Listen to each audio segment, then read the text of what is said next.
If you're a fan of beefy, cool-looking Triceratops ground mounts, and you enjoy the idea of camping a single spot for a chance of 3 possible mounts, today's video is for you, as I'll be showing you how to get one of the 3 Primordial Direhorns, or even all of them if you were born under a lucky star. My name is Ivona from momsden.com, and if you're watching one of my videos for the first time, subbing is a great idea, as I do a bunch of simple WoW guides for classes, dungeons, raids, and collectibles you'll enjoy. Before we begin, make no mistake in thinking that getting these mounts is a fast and easy job. They're camping mounts, and they have a 1 in 20 chance of dropping from the NPC called Zandalari Warbringer, which is 5%. The good news is that there's no loot lockout on them, meaning you can kill as many of them as you find, and you will always have a chance of getting the mount. The spawn timer of Zandalari Warbringers is from roughly 35 minutes to 55 minutes. They spawn in 5 different locations, and multiple ones can be up at the same time, meaning that separate locations do not share the same spawn timers, so it's 1 spawn timer per 1 spawn location. Zandalari Warbringers drop 3 different mounts: the Jade Primordial Direhorn, Slate Primordial Direhorn, and the Amber Primordial Direhorn.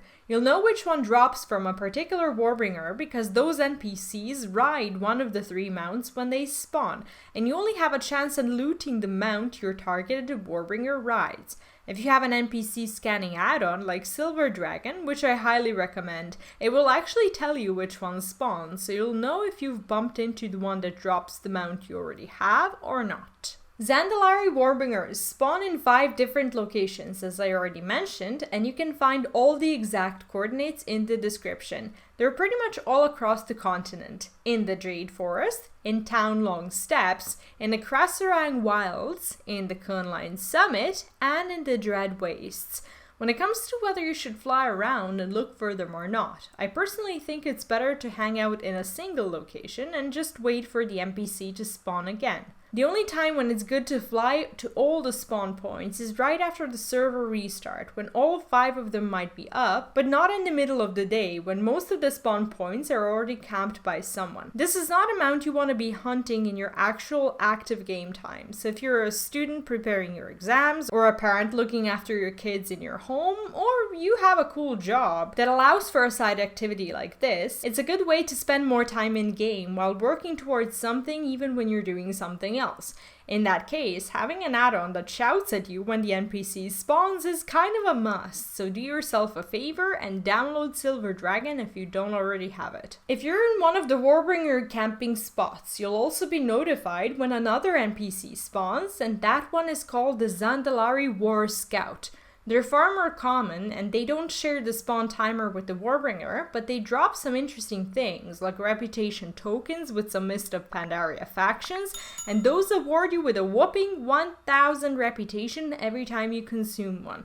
The tokens are also Blizzard account bound, so you can send them to your other characters if you've already started on your Klaxxi, Golden Lotus, or Shado-Pan reputation on another one, and you'd like to reach Exalted there instead of on the character you're currently playing. These rep tokens also drop from the Warbringers, as do the small and big bag of Zandalari supplies, full of crafting regions and some purple items, some even being buy non-equip.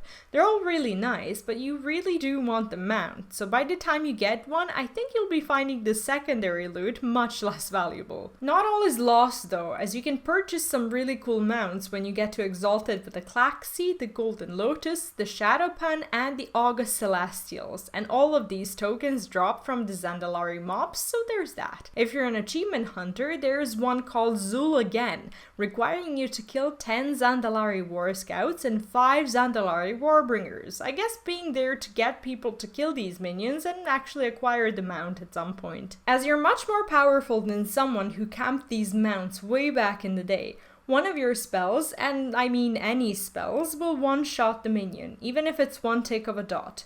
This makes it obnoxious to farm when your competition is from another faction, so I highly recommend going on a roleplay server or a lowly populated one to do this. I'm speaking as someone whose main character is on a roleplay server, and I can confidently say that I'm enjoying the benefits of camping stuff when no one is around.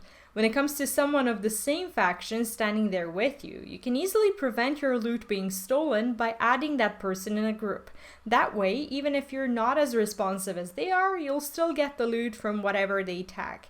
If you're stuck on a crowded server with no alts or ways to server hop, going out there early in the morning or late at night is always a good way to avoid fighting for a chance to tag on the kill. That's pretty much it when it comes to getting your 3 Direhorn mounts. Let me know in the comments if you've got any questions, and if you enjoyed this guide, check out the other mount guides in the pinned comment. If you haven't subbed yet, now's a good time to do that, as more guides like this are coming soon. Thank you for watching, and I'll see you in my next video. Good luck, and bye bye.